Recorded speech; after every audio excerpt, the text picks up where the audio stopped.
Acima de tudo, um poeta que brinca com as palavras, um poeta que organiza, um poeta que ensaia, fotografa e traduz a alma do ser humano. Floriano Martins é completo e complexo. Pode-se dizer que é um artífice do idioma. Faz das letras a sua principal ferramenta de protesto e a transforma em arte. Nas mãos do artista, as palavras ganham vida, ganham sentido e tornam-se saborosas para os mais requintados paladares. Floriano é poesia. Para mim, uma coisa que incomoda sempre muito é a pergunta exatamente o que é que você escreve, o que é que caracteriza a sua linguagem. Eu acho que, a rigor, o que caracteriza uma linguagem é a liberdade, a maneira com que você se entrega no jogo, na lida com a imaginação. Se isso vai resultar em textos de um estilo A, B ou C, isso evidentemente é o que singulariza a escrita, é o que singulariza a criação.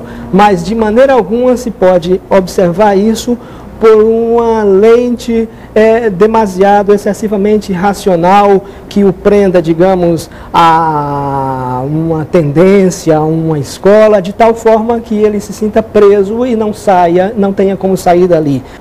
O Milan Kundera, o romancista tcheco, disse certa vez algo que me deixou fascinado,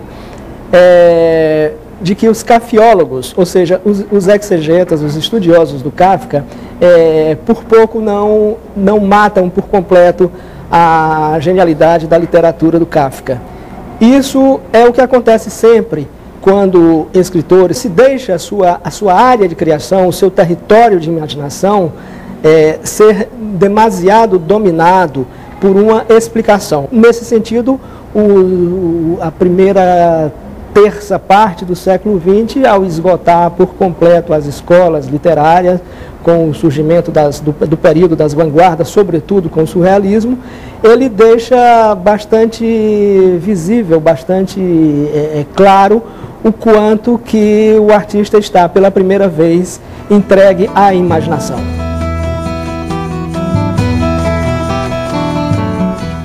Poeta, ensaísta, tradutor, editor, por alguma razão sempre as pessoas se concentram mais no poeta e no ensaísta. Eu tenho que entender um segundo aspecto, é o fato de que eu não sou só ensaísta e poeta. Ou seja, o fato de eu lidar com um aparato enorme de circunstância, seja as de cunho literário, como, por exemplo, a organização de livros para editoras,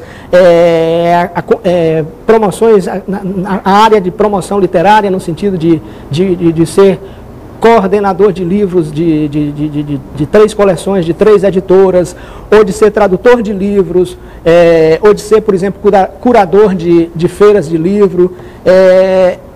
Essas coisas todinhas, elas não podem ser de forma alguma entendidas se você não observar que ao lado delas eu também trabalho, por exemplo, na área de criação com fotografias, com colagens, com letras de canção, com a parte de cenográfica, de cenários, de espetáculos de teatro, já passei, por exemplo, pela experiência de fazer direção musical de algumas peças de teatro. Então, isso aí, se você soma essas coisas, deixa de ser interpretado como, digamos, aquilo que normalmente eu falo na brincadeira, de que eu seja muito metido. Você passa a entender isso como, digamos, um sistema, uma coisa mais ampla de alguém que se sente, digamos, incomodado pela estratificação dessa relação entre a criação e a reflexão. O caminho dele foi levando a muitos caminhos, tendo como eixo a poesia. O primeiro deles, eu acho, que foi, ele buscou a via do editor, que um grande problema do poeta é como se editar, como se distribuir, né? Aí ele dá sorte de aparecer esse fenômeno que se chama web, e o Floriano investiu fortemente aí.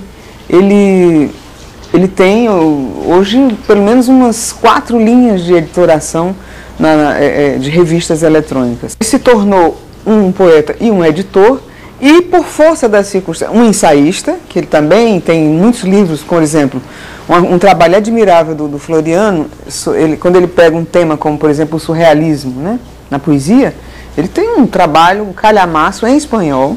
Ele já escreve em espanhol, porque para distribuir é mais fácil, creio eu. Então, é um trabalho de uma artesania que inclui essas funções. Eu não creio que o Floriano tenha dito algum dia na vida, eu quero ser tradutor. Não, eu acho que ele tornou-se tradutor, hoje domina muito bem a língua, e eu creio que isso é hoje um capital imenso, né, para um poeta, ter esses instrumentos. Faz parte da minha vida embaralhar esses dados todos, ou seja, ser ensaísta na hora que estou escrevendo um poema, ser letrista de canção na hora que estou fotografando, enfim, transformar este imenso caldeirão numa espécie de alquimia a mais variada nos seus componentes de raiz possível, em que isso vá desembocar numa única e exclusiva razão: o é assim que eu sou.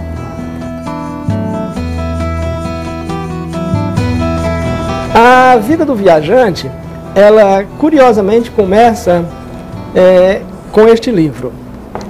Chama-se Escritura Conquistada. Não são 2 exemplares, são 2 volumes mesmo. Volume 1 e volume 2. Ele saiu agora há poucos meses, em maio de 2010. Ele foi lançado no Festival Mundial de Poesia da Venezuela, pela editora do governo venezuelano. Antes de tudo, o que é este livro? Este é um livro de entrevistas com poetas da América Latina, de todos os países hispano-americanos, do Brasil inclusive. Isso era parte de um trabalho que eu vinha fazendo já, de entrevistar esses autores para publicar na imprensa, seja na imprensa de Fortaleza, no Diário do Nordeste, no Povo, seja na imprensa de São Paulo ou de Belo Horizonte, ou também em Lisboa. E em 1998, então, se publica uma primeira mostra delas. Essa primeira mostra, ela tem um aspecto curioso, que foi o de despertar, embora tenha saído por uma editora em Fortaleza e tenha sido uma edição absolutamente fora de comércio, ela desperta a atenção de algumas pessoas na imprensa em São Paulo.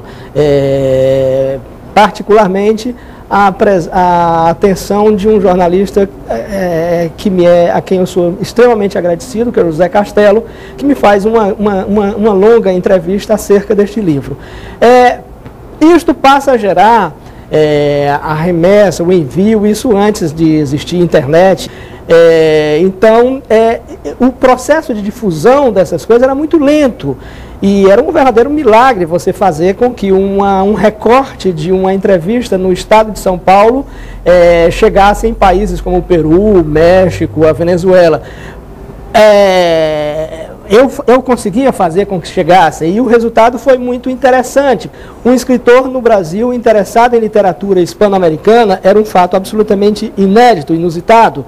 E eles queriam saber mais desse escritor do que simplesmente ter uma notícia de imprensa, uma entrevista de imprensa com esse escritor. Então, a partir deste livro, eu passei a ser convidado para participar de alguns eventos internacionais. É evidente, nós estamos falando de 12 anos, de 13 anos de distância no tempo, e nesses 12, 13 anos, isso foi evoluindo de tal forma que foi, além de permitir uma agenda incansável de viagens pelos países todos da América Latina, e mais Portugal e Espanha, isso foi gerando também perspectivas e confirmações editoriais, de tal forma que hoje, de uma maneira, se pode dizer até curiosa, eu tenho mais livros publicados no exterior do que no Brasil.